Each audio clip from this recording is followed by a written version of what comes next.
ازيكم? Welcome to Folktales from Sudan. I'm your storyteller, Hana Baba. Today's story is called Basma's Riddle. As always, the story is told in English with some Arabi mixed in. All right, get settled in, relax, and just listen. Yalakum, let's go.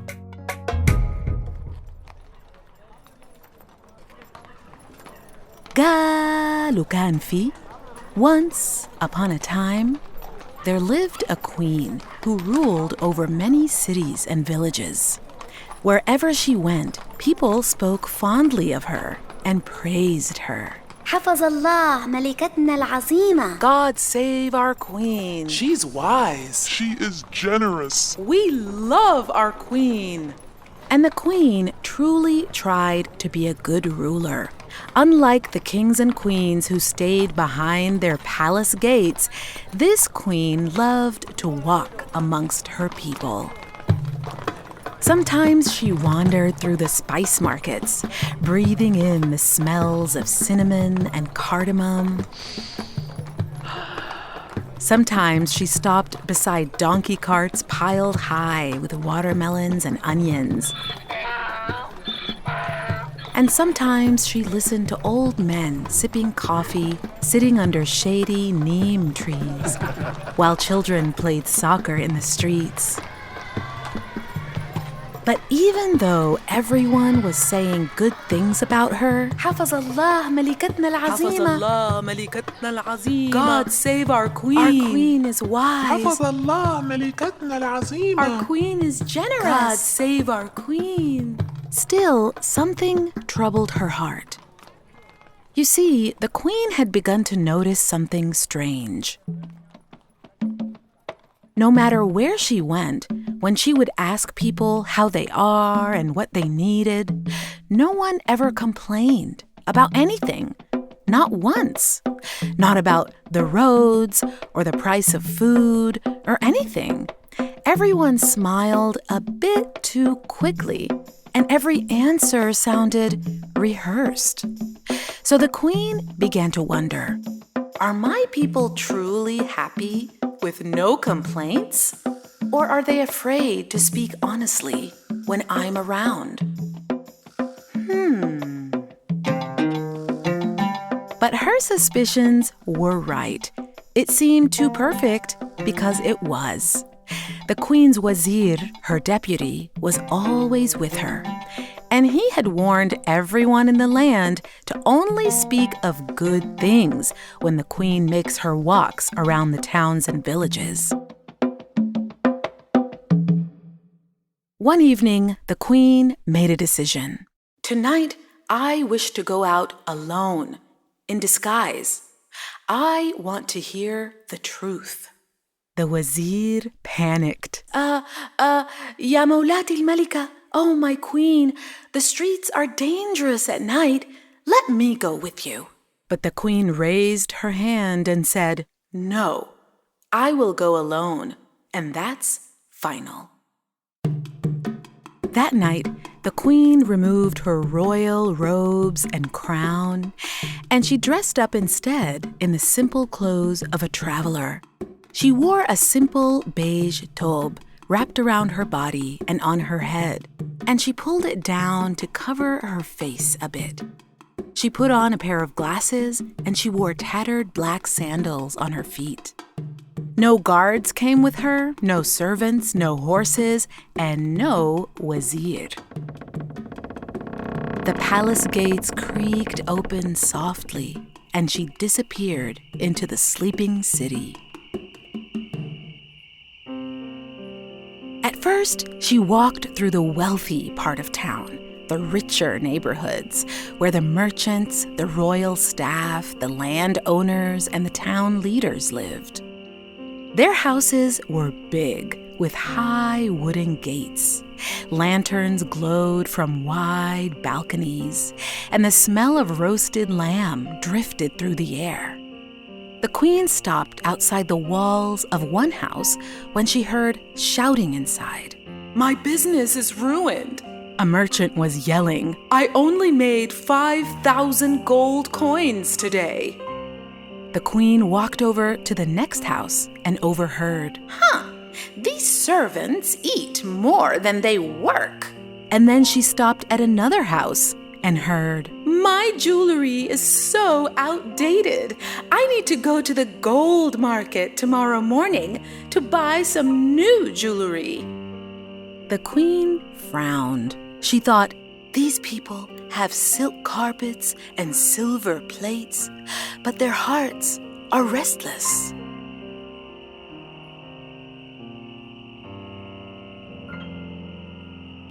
So she walked farther away from the big fancy homes with the bright lanterns. Soon the streets narrowed. The stone roads became dusty earth. The houses became smaller and the streets darker. A warm breeze carried the smell of bread baking in clay ovens. And then the queen heard singing.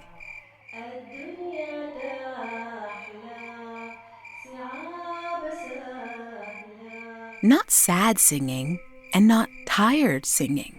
This was joyful singing.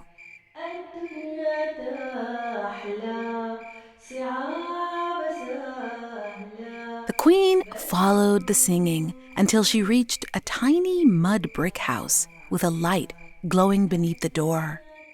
She carefully peered through the window, and inside was a woman sitting at a table, and she was sewing by the light of a flickering oil lamp, smiling to herself.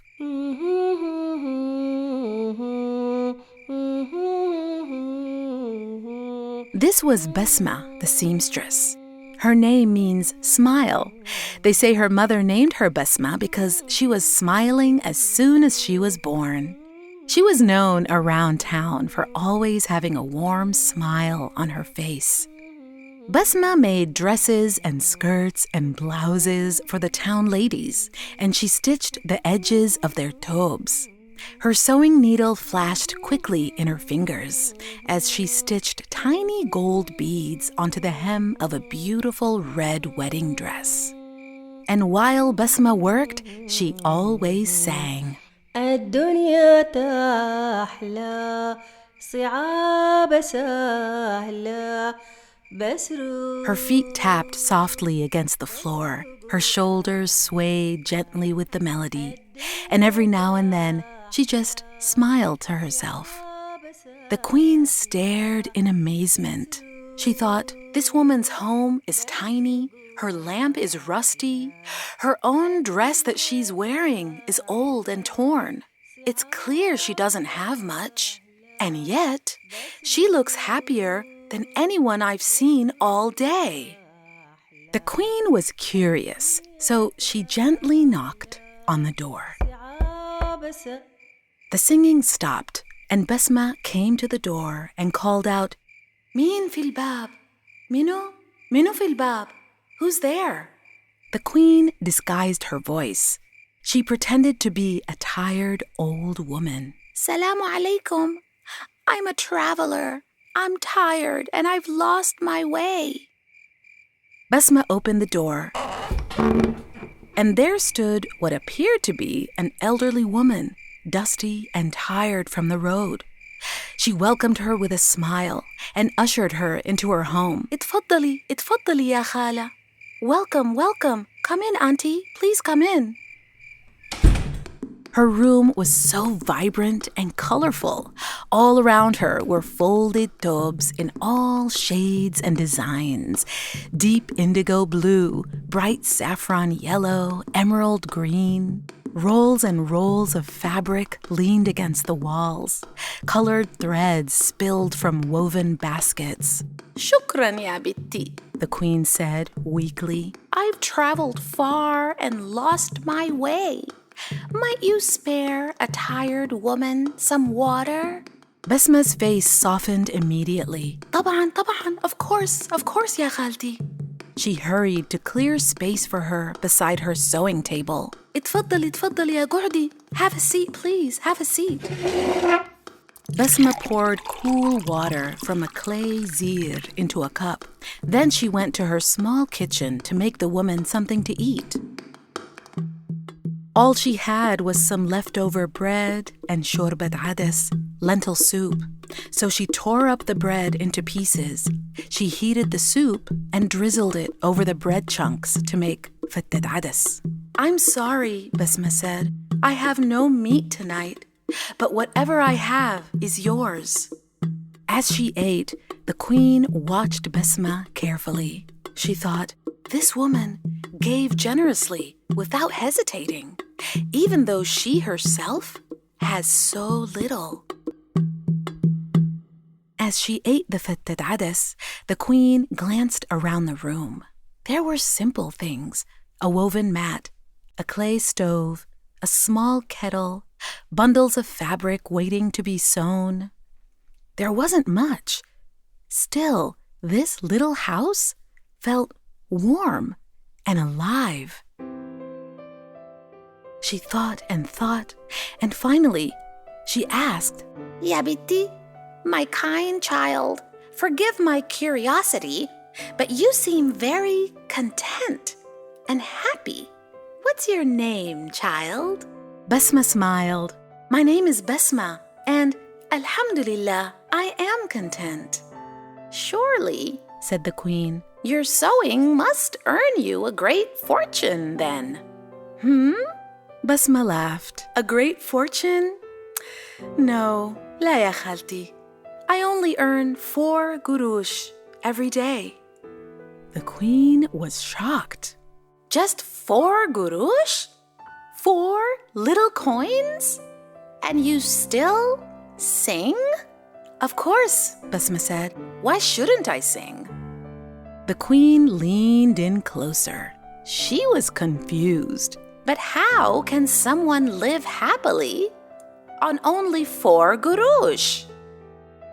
Basma lifted her sewing needle and said, "1 girish I spend on myself, 1 girish I repay, 1 girish I lend, and 1 girish I throw into the river." The queen was even more confused. For a moment, she thought maybe she had heard wrong. She said, "You what? In the river?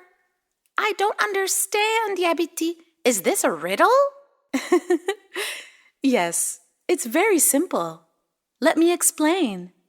She held up 1 finger. "The first girish I spend on myself, for my food, my clothes, and my daily needs." Then she held up 2 fingers. "The second girish I repay. I give it to my mother, who raised me, fed me, and taught me this craft when I was a little girl." She held up 3 fingers. "The third girish I lend. I give it to my children, because one day when I grow old and weak, they will care for me in return." Then she held up 4 fingers. "And the fourth I throw into the river. That means I give it to the poor, those who are less fortunate than I am, to help them live their lives. And I don't expect anything back, but I give gladly because helping other people is never a waste." The queen was silent, and she thought, this woman, this humble seamstress, she understands life better than many advisors and scholars in my palace. The queen slowly stood up. "Basma, I am your queen." She removed her glasses and pushed back the tobe from her face. Basma gasped so hard she dropped her needle. "The queen?" She quickly bowed her head, but the queen smiled warmly. "Don't be afraid, Basma. Tonight, you have taught me wisdom." And from beneath her tobe, she pulled out a heavy leather pouch. She emptied the pouch, and gold coins spilled onto the table.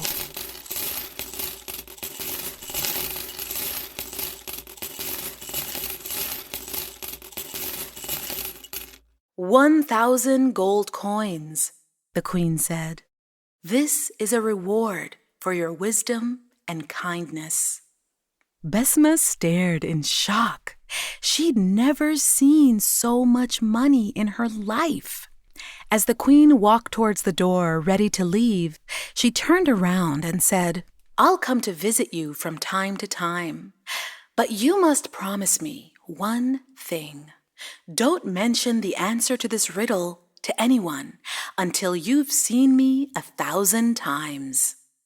Basma bowed respectfully. Of course, as you wish, Ya Mawlatna al-Malika, as you wish, Your Majesty."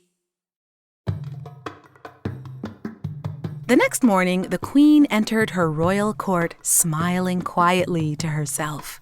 She called for all her advisors, judges, and scholars to gather around her. And she announced, "I have a riddle for you all. Listen closely. A woman earns 4 gurush a day. 1 she spends, 1 she repays, 1 she lends, and 1 she throws into the river. What does this mean? Who will solve this riddle?" The court buzzed with confusion. One advisor stroked his beard. She must be a gambler." Another one said, No, she's clearly crazy." They debated for hours. A whole day went by, then another, and no one could solve the riddle. The queen was not happy, and her patience grew thin. "What is this?" she said. "If none of you can answer, maybe I have filled my court with fools." The queen's wazir was standing nearby. He was terrified, wiping sweat from his forehead. He thought, "The queen must have heard this riddle that night she went out by herself. I'll go see who she talked to." That night, he went to the town. He walked and walked through the wealthy neighborhoods, knocking on doors and asking everyone if they told the queen a riddle. He tried all the houses he could until he reached Basma's neighborhood. He was tired and he was ready to go home when he heard singing. الدنيا تحلى سعاب. He followed the singing until he reached Basma's house, and he knocked on the door. Basma said, "Min fil bab? Minu fil bab? Who's there?" The wazir lied and said, Assalamu alaikum. I need help. Please help me. I need help." Basma opened the door for him, and he said, Assalamu alaikum, ya ukhti. Salam, my sister. Please help me. I'm in so much trouble. The queen said she'll send me to jail if I don't solve this riddle.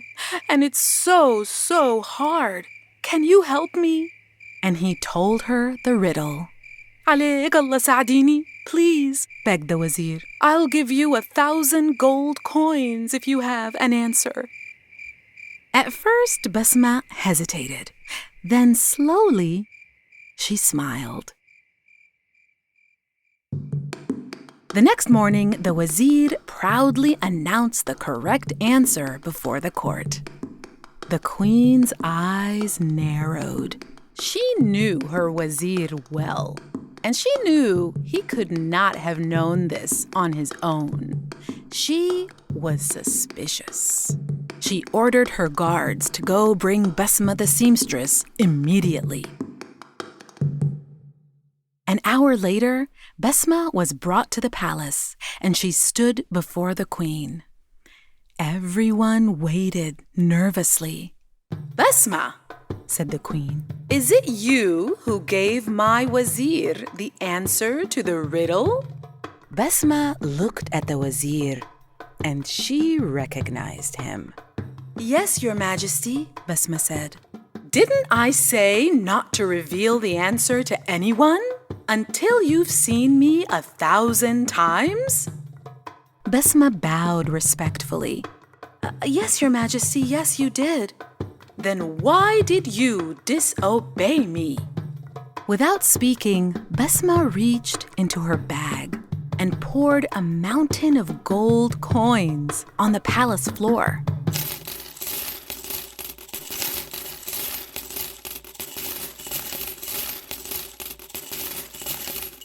The entire court gasped, but Basma looked up, smiling. Your Majesty, before I told him the answer, I had seen you. Not just 1,000 times, but 2,000. See? They all looked down.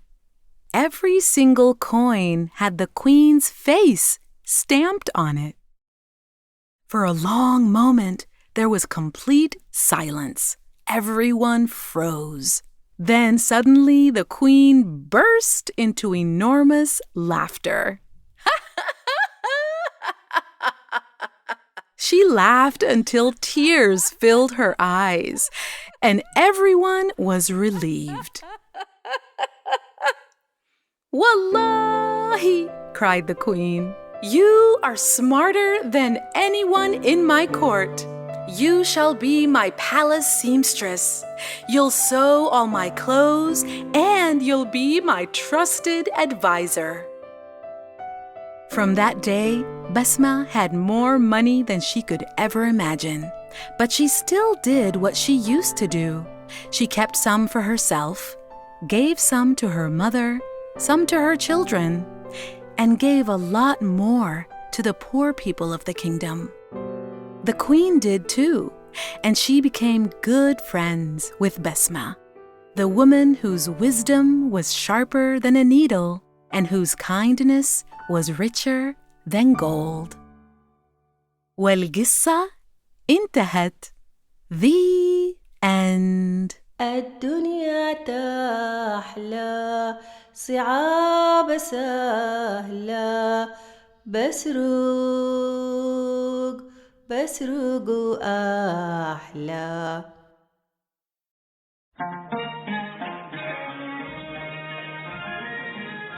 You've been listening to Folktales from Sudan. Thanks to our production team, my main story consultant and editor, my mother, Nawal al-Baghir. Our music is by Rami al-Baghir, Muhammad Jamal, Ahmed al-Ijil, Khalid al-Mahi, and Hassan Rabi'. Special thanks to Akram Ahmed Almustafa for blessing our use of the classic song Aldunya Tahhla. Lyrics by Hassan Awad Aboulela, melody and performance by the late, great Ustath Ahmed Almustafa.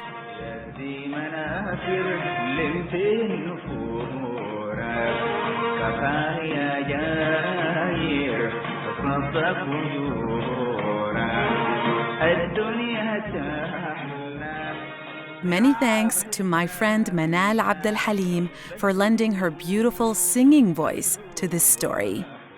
Episode art by Waddah Eltahir. Graphic design team is Rudaina Usman, Layla Bilal, and Iman Haj Ali. This story was sound designed by Seth Samuel. Folktales from Sudan is dedicated to our family storyteller, my dear uncle Al-Baghir Gaafar. Find us on YouTube, Apple Podcasts, and Spotify, and engage with us on social media at Folktales from Sudan. I'm your storyteller, Hana Baba. Yalla, see you in the next story. Ma'as salama.